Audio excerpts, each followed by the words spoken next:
What if I told you making $100,000 a year doesn't actually make you rich? It just makes you busy, and the most dangerous part? You can earn six figures, look successful, and still be quietly building almost no real wealth. So the real question is, are you actually rich or just well paid? Why $100,000 feels rich but isn't. Introduction. Have you ever looked at someone making $100,000 a year and thought, okay, yeah, they're doing pretty well? I mean, six figures. That number has weight. It sounds clean, impressive, like you've officially made it. It's the kind of salary that used to feel reserved for executives, doctors, or that one mysterious neighbor who always seemed calm about money. And maybe you've hit it yourself. Maybe you're earning close to it. Maybe you're grinding toward it, telling yourself, once I make $100,000, everything changes. And then you get there, and something weird happens. Your life looks mostly the same. You're still budgeting, still thinking about rent or mortgage payments, still debating whether that vacation is responsible, still watching your credit card balance creep up at the end of the month. And you sit there thinking, wait, I make six figures. Why don't I feel rich? I spend way too much time thinking about this kind of stuff, about why certain numbers feel magical until you actually reach them, about why six figures carries so much emotional weight, and about why so many people cross that line only to realize it doesn't come with the security or freedom they expected. Because here's the uncomfortable truth: $100,000 feels rich, but in many places, in many lifestyles, in many situations, it isn't, not in the way we imagine.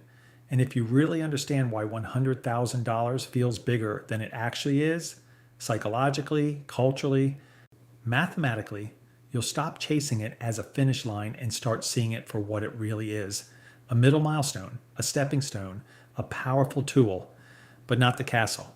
So let's unpack this. Not to be dramatic, not to dismiss the achievement. Hitting six figures is a big deal. It represents skill, growth, discipline. But we need to talk about why it feels like wealth, and why, in practice, it often doesn't behave like wealth. Because once you understand that shift, your entire financial strategy changes. 1. The psychological power of six figures. Let's start with the obvious. $100,000 just sounds rich. It's clean. It's symmetrical. It has six digits.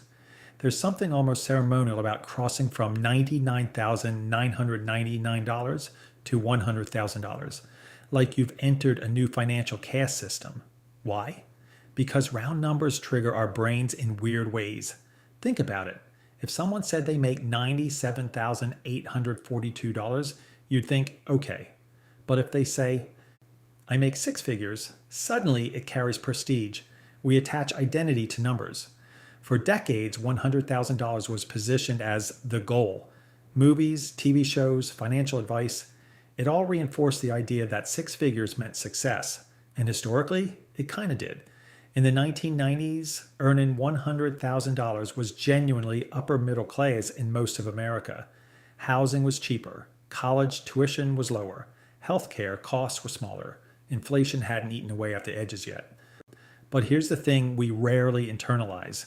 The cultural symbolism stayed, the purchasing power didn't. So emotionally, $100,000 still feels like the promised land. Economically, it's solid, comfortable, sometimes stretched thin. That gap between emotional expectation and economic reality is where the confusion lives. Why it matters. If you treat $100,000 like a finish line instead of a platform, you'll slow down right when you should be accelerating. Actionable takeaway: reframe six figures as momentum, not mastery. Celebrate it. Then zoom out and reassess your real cost of living and long-term goals. 2. Taxes. Quietly redefine your lifestyle.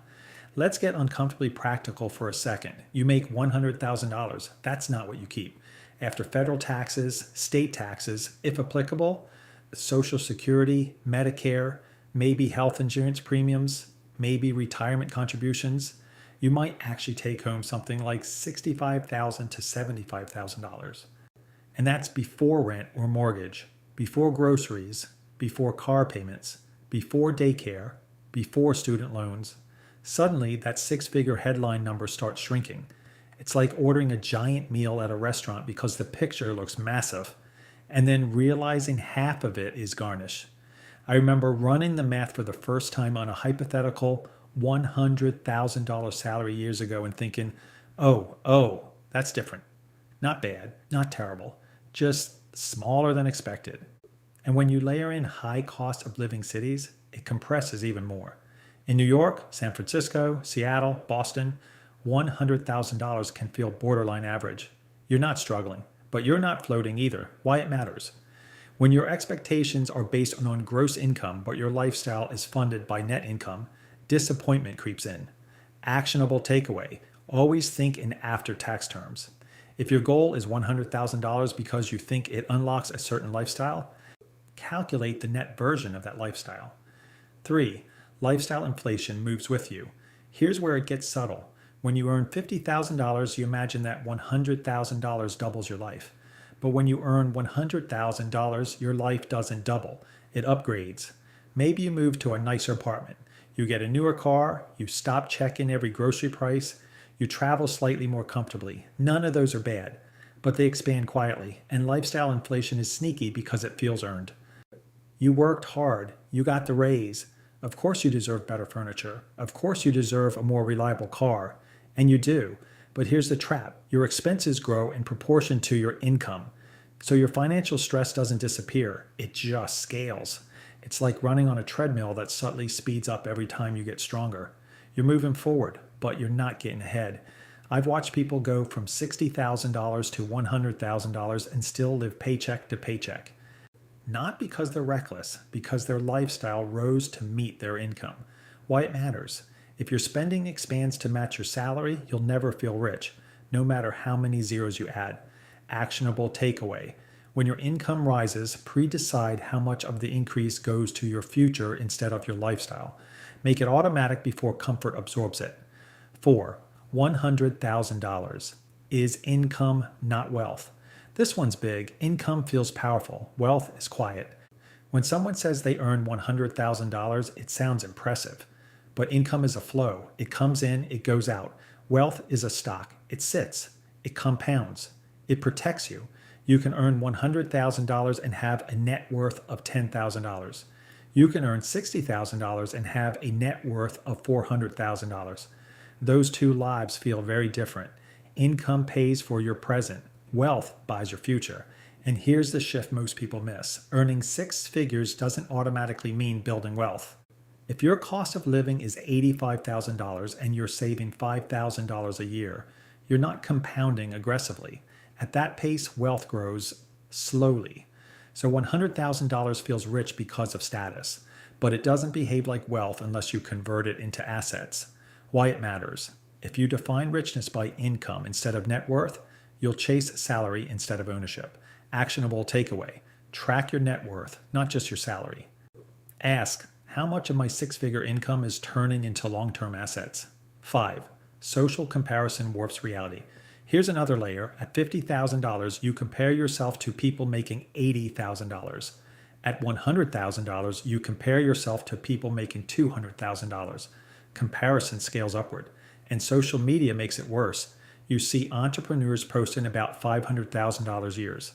Tech workers talking about $300,000 compensation packages. Investors bragging about seven-figure portfolios.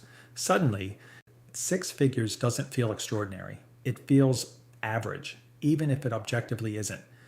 And here's the irony. Somewhere, someone making $45,000 is looking at you thinking, wow, if I made $100,000, I'd feel set. But when you get there, the goalposts move. They always move. Why it matters. If your definition of rich is always based on the next tier, satisfaction stays just out of reach. Actionable takeaway. Anchor your definition of wealth to freedom and security, not comparison. 6. The real cost of modern life. Let's zoom out. Housing costs have risen dramatically in many areas. Healthcare is expensive. Childcare can rival rent. College tuition is astronomical. Even groceries have climbed. So while $100,000 sounds large, the fixed costs of modern life have expanded too. It's like the game got harder while the reward number stayed the same. In some cities, a modest home costs $600,000. At current interest rates, that mortgage alone can eat half your take-home pay. Add daycare for one child, easily $1,500 to $2,000 per month in many areas. Now, $100,000 doesn't feel rich. It feels stretched. Why it matters? Your perception of wealth depends on cost of living. National averages don't capture local reality. Actionable takeaway: build your financial plan based on your specific environment, not a symbolic income target. 7. $100,000 is the beginning of leverage, if used right. Now here's the hopeful part. $100,000 may not make you rich, but it gives you leverage. At 6 figures, you likely have room to invest meaningfully, ability to build a serious emergency fund, capacity to increase retirement contributions, opportunity to accelerate debt payoff. That's powerful. If you invest $20,000 per year at 8% over 15 years, that's serious compounding. The problem isn't that $100,000 is small. It's that people treat it like a rival instead of ignition. If you treat 6 figures as the starting point for aggressive wealth building, it can transform your future. If you treat it like a victory lap, momentum stalls. Why it matters: the feeling of richness can lull you into complacency. Actionable takeaway: use 6 figures to aggressively build assets. Increase investment percentages before upgrading lifestyle. Conclusion: so why does $100,000 feel rich, but often isn't? Because it carries cultural weight. Because it's a round number. Because it used to mean more. Because we confuse income with wealth. Because taxes shrink it. Because lifestyle inflation absorbs it. Because comparison distorts it. But here's what matters most. $100,000 isn't a finish line. It's a foundation. It's a powerful platform if you treat it like one. And maybe you're below 6 figures right now. Maybe you're above it. Maybe you're chasing it. Wherever you are, don't chase the number for the feeling. Chase the security. Chase the ownership. Chase the leverage. Because richness isn't about what you earn. It's about what you keep, what you build, and how much freedom you create. And once you understand that, $100,000 stops being the dream. It becomes a tool, and that's when real wealth starts. So if $100,000 isn't the dream, then what is? Maybe it's not about chasing a number at all. Maybe it's about building something that doesn't disappear every time you stop working. Because the truth is, 6 figures can make you feel successful, but assets make you secure. And the moment you stop chasing income and start building ownership, that's when wealth actually begins.